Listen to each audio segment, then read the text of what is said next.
আসসালামু আলাইকুম এভৰিৱান কি খবৰ আপোনালোকৰ আলহামদুলিল্লাহ মোৰ খবৰ বহুত ভাল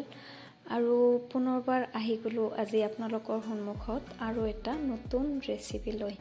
আশা কৰিছো আপোনালোকে সবে মোৰ ৰেচিপিটো ভাল পাব আৰু এটা কথা আপোনালোকে ইমান ধুনীয়া ধুনীয়া কমেন্ট কৰে কমেন্টবোৰ চাই মোৰ বহুত ভাল লাগে গতিকে যিসকলে কমেন্ট কৰা মোৰ ভিডিঅ'বিলাক চাই হেকলক সবকে মই ধন্যবাদ জনাইছো আৰু এনেকে আগলৈও সাপোৰ্ট কৰি যাব আৰু এনকাৰেজ কৰি যাব ময়ো যিমান পাৰো আপোনালোক সবকে সাপোৰ্ট কৰি যাম গতিকে আকৌ এবাৰ ধন্যবাদ সবকে আজি মই আপোনালোকৰ কাৰণে আৰু এটা নতুন ৰেচিপি লৈ আহিলো ব্ৰকলিৰে চিকেন যেহেতু এতিয়া ঠাণ্ডাৰ দিন গতিকে ঠাণ্ডাৰ সবজিৰ মজাটো অলপ ল'ব লাগে হয়নে একে ধৰণে চিকেন সদায় সদায় খাই আমনি লাগে নহয় জানো গতিকে আজি ভাবিলো ব্ৰকলিৰে চিকেন বনাই দিও আৰু এটো চিকেন যেটো বনালো এটো বহুত মজাৰ হৈছিল বহুত টেস্টি হৈছিল আৰু দেখিলে গম পাব কিমান ধুনীয়া হৈছিল গ্ৰেভিটো গতিকে বলক ৰেচিপিটো আৰম্ভ কৰো বেছি পলম নকৰি এটো বনোৱাৰ কাৰণে কি কি সামগ্ৰী লাগিব হেখিনি অলপ থুলমুলকে দেখাই লৈছো ইয়াতে মই চিকেন লৈছো আধা কিলো তিনিটা ডাঙৰ সাইজৰ পিয়াজ মিহিকে কাটি লৈছো এটা ডাঙৰ সাইজৰ বিলাহী কাটি লৈছো তিনিটা জলকীয়া কাটি লৈছো আধা নহৰু পেষ্ট লৈছো 3 চামুচ এটা ব্ৰকলিৰ আধাৰ অলপ কম কাটি লৈছো আৰু ইয়াতে মই আলু দুটা কাটি লৈছো আৰু হুকান জলকীয়া দুটা লং 4-5টা তেজপাত দুটা আৰু ইলাইচি 4-5টা লৈ লৈছো এতিয়া ফ্ৰাই পেন এটাত মই অলপ তেল গৰম কৰি লম আৰু তাতে ব্ৰকলি আৰু বিলাহী অলপ ভাজি লম এখিনি মই অলপ ঢাকন মাৰি ভাজিম 1 মিনিট মান হোৱাৰ পিছত মই ঢাকনটো গুছাই তাতে মই দি দিম আধা চামুচ নিমখটো ভালকৈ মিহলাই মই আৰু ঢাকি লো ফ্লেমত 3-4 মিনিট মান হ'ব দিম যাতে এখিনি ব্ৰকলিটো অলপ সিজি যায় মোৰ ব্ৰকলিটো হৈ গৈছে আধাৰ অলপ বেছি সিজি গৈছে এবাৰ কেৰাহী এটা তুলি দিলো গেছত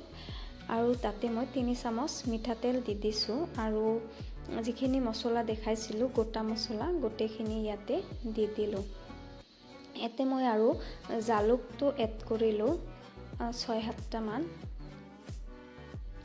এখিনি 1 মিনিট ভজাৰ পিছত তাতে মই পিয়াজটো দি দিছো আৰু জলকীয়া দুটাও দি দিলো এখিনি অলপ হেতাৰে লৰাই ভাজি থাকিম এমৰ অলপ টাইম ভজা হৈ গল এতিয়া মই ইয়াতে কাটি লোৱা আলু দুটা দি দিছো আপোনালোকে ব্ৰকলিৰ লগতে ভাজিব পাৰিব মই পাহৰি গৈছিলো গতিকে মই ইয়াতে দি দিলো আৰু এখিনিত মই 1 চামুচ নিমখ এড কৰি দিম যাতে পিয়াজখিনি সোনকালে সিজি যায় এবাৰ মই ইয়াতে দি দিলো আদা নহৰু পেষ্টখিনি আৰু হেতাৰে ভালকৈ লৰাই 2 পৰা 3 মিনিট আৰু ভাজি লম লো ফ্লেমত এবাৰ মই ইয়াতে মছলাখিনি এড কৰি দিছো 1 চামুচ ধনিয়া গুৰি 1 চামুচ হালধি গুৰি আধা চামুচ জিৰা গুৰি আৰু আধা চামুচৰ অলপ কম কাশ্মীৰী জলকীয়া গুৰি এটো জ্বলা নহব এনে মানে কালাৰটোৰ কাৰণে আৰু দিছো এটো অপচনাল হয় দিলে দিব নহলে নাই এবাৰ মই এখিনি অলপ লৰাই ভাজি থাকিম ইয়া মোৰ কেৰাহীত লাগি গল গতিকে এতিয়া মই চিকেনখিনি দি দিম মছলাখিনি ভজা হৈ গৈছে এবাৰ চিকেনখিনি দি গোটেইখিনি মিহলাই মই আৰু 1 মিনিট মান এনেকে লৰাই থাকিম আৰু ঢাকনিটো মাৰি মই 2 মিনিট হ'ব দিম ইয়াত 2 মিনিট পিছত চিকেনৰ পৰা পানীটো এৰি দিছে এতিয়া পুনৰবাৰ লৰাই দিম এনেকে মই লৰাই 3 পৰা 4 মিনিট চিকেনটো ভাজি ললো এবাৰ আগতীয়াকৈ ভাজি ৰখা ব্ৰকলি আৰু বিলাহীখিনি মই ইয়াতে এড কৰি দিম আৰু 2 মিনিট ভাজি লম